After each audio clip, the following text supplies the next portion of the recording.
Assalomu alaykum. Bugun parovoy kotelarimizga eng ko'p beriladigan savollarga injener sifatida oson va to'liq javob beraman. Bek qozonlari asosan qaysi ishlab chiqarishlar uchun mos?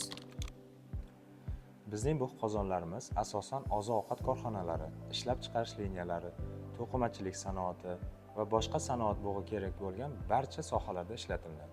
Mijoz bizning bu qozonimizni o'rnatgach nimaga ega bo'ladi? Bizning bu qozonimizni o'rnatgandan keyin mijoz barqaror bug'ga, bosimdagi tebranishlarsiz ishlashga, yoqilg'i sarfini kamayishiga va to'xtab qolishlarsiz ishlashga ega bo'ladi. Qozonimiz doimiy operator aralashuvisiz avtomatik rejimda ishlaydi. Mijoz qayerda katta miqdorda pul tejab qolish imkoniyatiga ega? Odatda bu qozonlarda sifatli ish koeffitsiyenti 75-80% ni tashkil qiladi. Bizning qozonlarda esa bu foiz 90-92%. Sifatli issiqlik izolyatsiyasi va to'g'ri tanlangan avtomatika hisobiga tejamkorlikka erishiladi. Odatda mijoz yoqilg'i sarfini 15-20% gacha kamaytirishga erishadi. Bek qozonlari Xitoy qozonlaridan nimasi bilan farq qiladi? Asosiy farq bu mahalliy sharoitga moslashuvchanlik va servis xizmati. Import qozonlari bu uzoq kutish degani, murakkab servis va bojxona xarajatlari.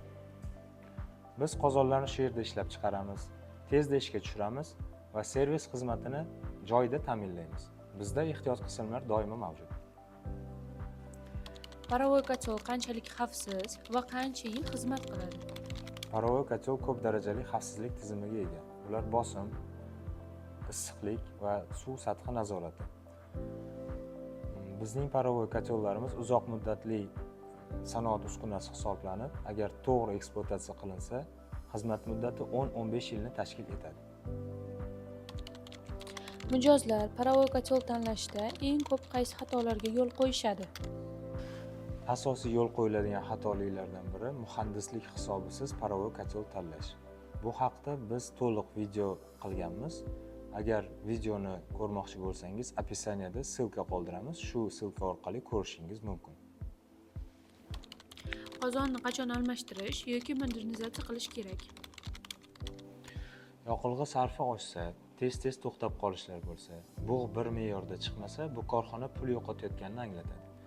Bunday holatlarda qozonni yangisiga almashtirish yoki modernizatsiya qilish tavsiya etiladi.